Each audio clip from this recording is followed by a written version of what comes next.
Els nostres voluntaris han fet un test. És el test de Sexes en Guerra. L'ha preparat en Gonzalo Sánchez, neuropsicòleg. Aquest test serveix per saber si el nostre cervell és més masculí o més femení. Però no havíem quedat que els nostres cervells eren gairebé idèntics? Doncs amb moltes coses tens raó, són idèntics, però en d'altres aspectes són molt diferents. De fet, sempre que parlem de diferències parlem de promitjos, o sigui, no parlem d'un home o d'una dona en concret, sinó parlem de, en general, la mitja dels homes, l'estàndard masculí i l'estàndard femení.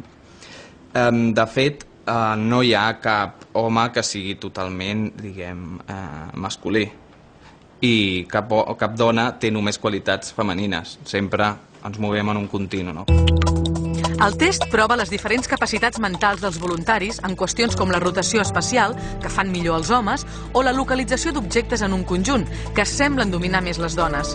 D'això parlem quan diem capacitats masculines o femenines.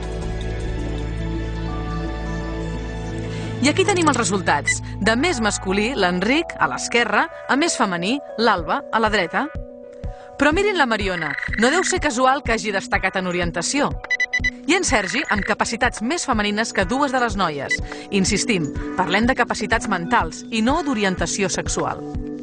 Diria que no sóc el típic mascle espanyol, tot i que m'agraden les dones i m'agrada el món del motor, però em dedico moltíssim a les tasques de casa, m'agrada anar a la compra. Soc femenina quan m'haig d'arreglar i puc tenir un comportament més femení, però normalment sóc més destralera. No em veig una persona molt masculina. No em tinc per un estereotip d'home, ni proper al macho, ni molt menys.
sobre la interpretació, situació i context.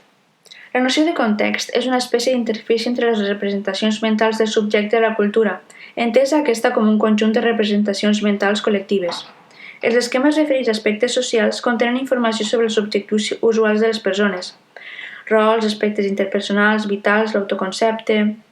Respecte a l'autoconcepte, hem d'esmentar que els subjectes que compten amb esquemes de determinades àrees es diferencien en la identitat d'aquells que no les posseeixen, ja que si un subjecte es considera emocionalment dependent, processarà més ràpidament la informació que hi és rellevant, mostrarà resistència davant qualsevol informació contradictòria. Per a Fries, el context estaria construït per les característiques dels participants, l'acció verbal, l'acció extraverbal, els objectes pertinents i els efectes d'acció verbal. Per a Himes, en canvi, que proposa el model Speaking, destaquen aspectes com la forma i el contingut del missatge, l'escena, definició cultural, el parlant, l'oient, l'audiència, els propòsits i objectius, el canal de transmissió, les normes d'interacció i les interpretacions. En el procés comunicatiu, els participants han de procurar que les seves intervencions s'ajustin també a la situació social, l'entorn o marc en què té lloc la interacció interpersonal i es tracta, per tant, d'un constructe extralingüístic que cal distingir del context, constituït per aquells elements de la situació social que determinen sistemàticament l'adequació del discurs. Metàfora, llenguatge i pensament. La ciència ocupa un important lloc en la cultura humana. La descripció i l'explicació de la realitat és una tasca valuosa i respectable. Es suposa que la característica distintiva d'aquesta és fer-ho amb precisió i absència d'ambigüitat, amb literalitat.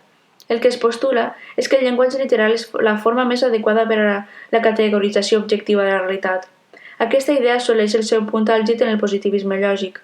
Un altre vessant planteja una perspectiva oposada, en la que el coneixement de la realitat, en tant que originat per la percepció, el llenguatge o la memòria, requereix anar més enllà de la informació donada. Aquest és el postulat bàsic del relativisme, segons el qual el món no és accessible directament, sinó que el coneixem a través del nostre enteniment. Això deriva de dues perspectives, la constructivista i la no constructivista. Ens ajuda a posar en oposició dues formes d'entendre les metàfores, bé com una característica essencial de la creativitat lingüística o bé com una desviació parasitària d'un ús natural. Des d'una concepció constructivista, se li atorga un paper important, tant en el llenguatge com en el pensament, però tendeix a difuminar el límit entre allò metafòric i allò literal. L'utilització del llenguatge és creativa i les metàfores, com altres figures en el discurs, poden ser una mica més, però la diferència és quantitativa, no qualitativa. Des d'una postura no constructivista es tracten les metàfores com quelcom més important que la resta de fenòmens lingüístics, desviat i parasitari del llenguatge normal.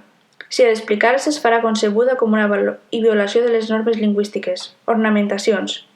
Richards, en la seva teoria sobre el punt de vista tensiu, posa èmfasi en la incompatibilitat conceptual, la tensió entre termes dintre la metàfora. Beck, reprenent les seves afirmacions anteriors, sosté que qualsevol recerca d'un criteri de metaforietat, és a dir, què són, està condemnat al fracàs. A més, argumenta que algunes d'elles permeten veure aspectes de la realitat que elles mateixes ajuden a construir. Es crea quelcom nou quan s'entén una metàfora. Així doncs, es possibiliten diferents formes de veure el món, creen la manera especial de noves semblances. Pavio i Walsh consideren que la metàfora són elements molt dispars que es combinen per formar algo més gran que la suma de les seves parts. Sean proposa que en contextos socials les metàfores generatives poden acabar d'una forma de miopia cognitiva, en tant que alguns aspectes de la situació són inopinadament o no enfatitzats, a expenses d'altres possiblement igualment importants. Lakoff presenta una teoria de la representació mental en la que la idea metàfora juga un paper central en la forma en què pensem i parlem del món. Molts dels nostres conceptes més comuns, temps, estats, cursa, propòsit, canvi, estan representats metafòricament en termes d'altres conceptes. Sobre la distinció entre el significat literal i metafòric, sobre si existeix un criteri vàlid sobre metaforietat, Saduk planteja que existeix l'ús del llenguatge més que el llenguatge en si, ja que no sembla haver base racional per traçar una línia entre lo literal i lo metafòric. Quan diem la paraula lleó, ens referim a l'espècie o als mascles d'aquesta? Ens referim a una paraula o a un tipus extensiu semàntic o metafòric dels significats? Quin és el significat nuclear i quin és l'extens? Trastorns de personalitat i gènere.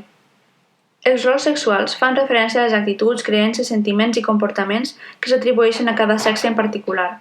Totes les societats tendeixen a diferenciar aquests rols, i la majoria dels seus individus adquireixen durant el seu desenvolupament els comportaments típics que la seva cultura considera apropiats per a cada gènere.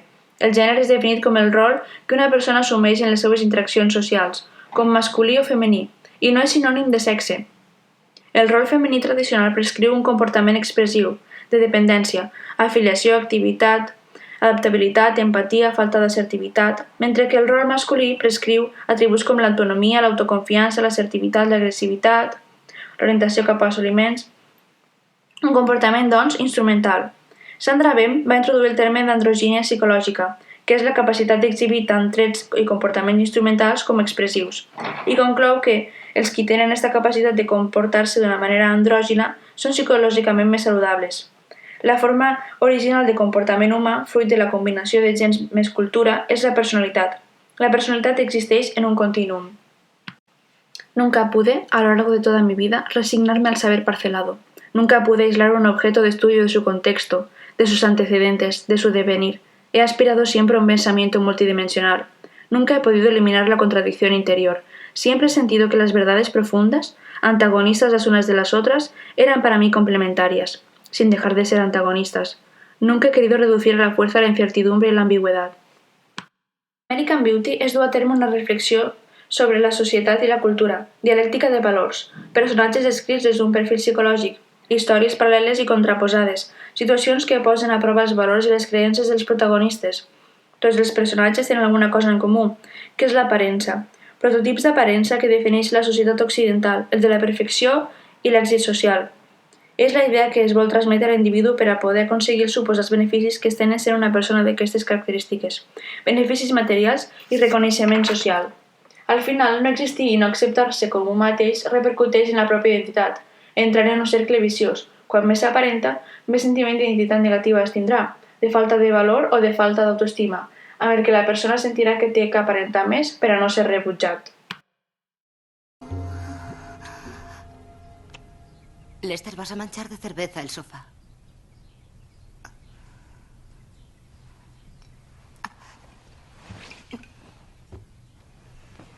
¿Y qué? ¿Solo un sofá?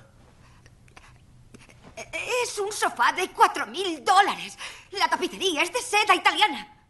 No es solo un sofá. ¡Es solo un sofá! ¡Esto no es vida! Son solo objetos. Y a ti te importan más que vivir. Esto, cielo, es una locura. Al final, les regles de la cultura i els càstigs que recolzen certes normes es ritualitzen fins al punt que ningú recorda el seu propòsit original. Organitzacions com la que apareix a la pel·lícula, forces armades, església, partits polítics, empreses, haurien de reexaminar constantment els seus propis processos. És molt el mal, deliberat o no, provocat per ciutadans corrents que s'han vist arrossegats per aquestes energies, valors de la cultura, esquemes... El fet que neguem el nostre interior acaba, més tard o més aviat, reapareguent en el món. A més, en aquesta pel·lícula es veu reflectit en gran mesura la representació social del masculí, els esquemes vinculats a aquest constructe i la seva forta determinació sobre la cultura i els valors. ¡Lista de policía en 2 minutos! Recluta Cobo y recluta Bufón. Señor, sí, señor. Señor, sí, señor. En cuanto acabáis con las literas, quiero que limpiéis los retretes, cagarrutas. Señor, sí, señor. Quiero que esos retretes queden tan limpios y estén tan higiénicos que la mismísima Virgen María pueda descargar allí con la cabeza muy alta. Señor, sí, señor. Recluta Bufón, ¿tú crees en la Virgen María? Señor, no, señor. A ver, recluta Bufón, creo que no te he entendido bien. Señor, lo que dije es no, señor, señor. Con que no, capullo, me das ganas de vomitar. Maldito pagano comunista. Como no digas en voz alta que adoras a la Virgen María, voy a hacer papillas con tus tripas. Así que adoras a la Virgen María, ¿no es verdad? Señor, negativo, señor. Recluta Bufón, ¿qué quieres, ofenderme? Señor, negativo, señor. Señor, el recluta opina que será incorrecta cualquier respuesta que dé y el instructor jefe le golpeará más fuerte si se le ocurre cambiar de opinión, señor. ¿Quién es el jefe de tu pelotón? Señor, el jefe del pelotón es el recluta Copo de Nieve, señor. ¡Recluta Copo de Nieve! Señor, se presenta el recluta Copo de Nieve a sus órdenes, señor. Ha sido destituido. El recluta Bufón asciende a jefe de pelotón. Señor, sí, señor. Desaparece, pichafloja. Señor, sí, señor. Recluta Patoso. Señor, se presenta el recluta Patoso, señor. Recluta Patoso, desde ahora el recluta Bufón es el nuevo jefe del pelotón y dormirás a su lado. Él te enseñará hasta a mear. Señor, sí, señor. El recluta Bufón es un bobo y un ignorante, pero los tiene bien puestos y eso basta. Y ahora, nenas, a lo vuestro. Señor, sí, señor. La pel·lícula presenta el retrat de la generació que va viure el naixement de les dependències modernes durant els anys 70 i 80, protagonitzada per la vida de Mark Renton. Ens descriu la vida dels addictes a l'heroïna en el trajecte inicial d'entreteniment i diversió, on a poc tot es posa costera avall i en caiguda lliure. Tindríem un grup que es desmarca dels esquemes que prevalen a nivell general, i per això la societat els tracta marginalment, per a encaixar en altre tipus d'esquemes, però menys populars i menys estigmatitzats. Cal destacar el romanticisme irònic que destila del discurs de Renton, respecte a la seva relació amb la heroïna. Així, a través d'aquest personatge i els seus companys es presenten els rituals, creences i ideologies del període històric que defineix el terme yonqui, en una societat crítica amb l'heroïnòman.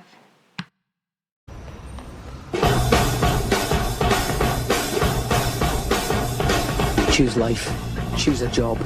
Choose a career. Choose a family. Choose a fucking big television. Choose washing machines, cars, compact displays and electrical tin openers.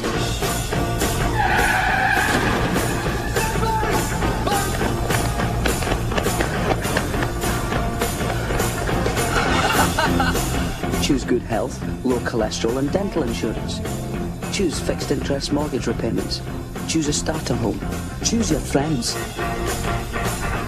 Choose leisure wear and matching luggage. Choose a three-piece suite on hire purchase and a range of fucking fabrics. Choose DIY and wondering who the fuck you are on a Sunday morning. Choose sitting on that couch watching mind-numbing, spirit-crushing game shows, stuffing fucking junk food into your mouth.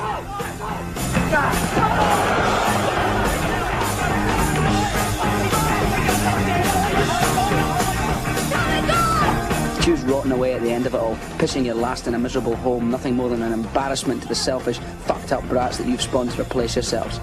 Choose your future. Choose life.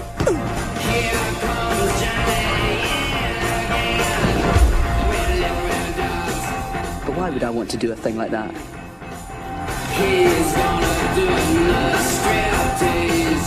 I chose not to choose life. I chose something else. And the reasons? There are no reasons. Who needs reasons when you've got heroin?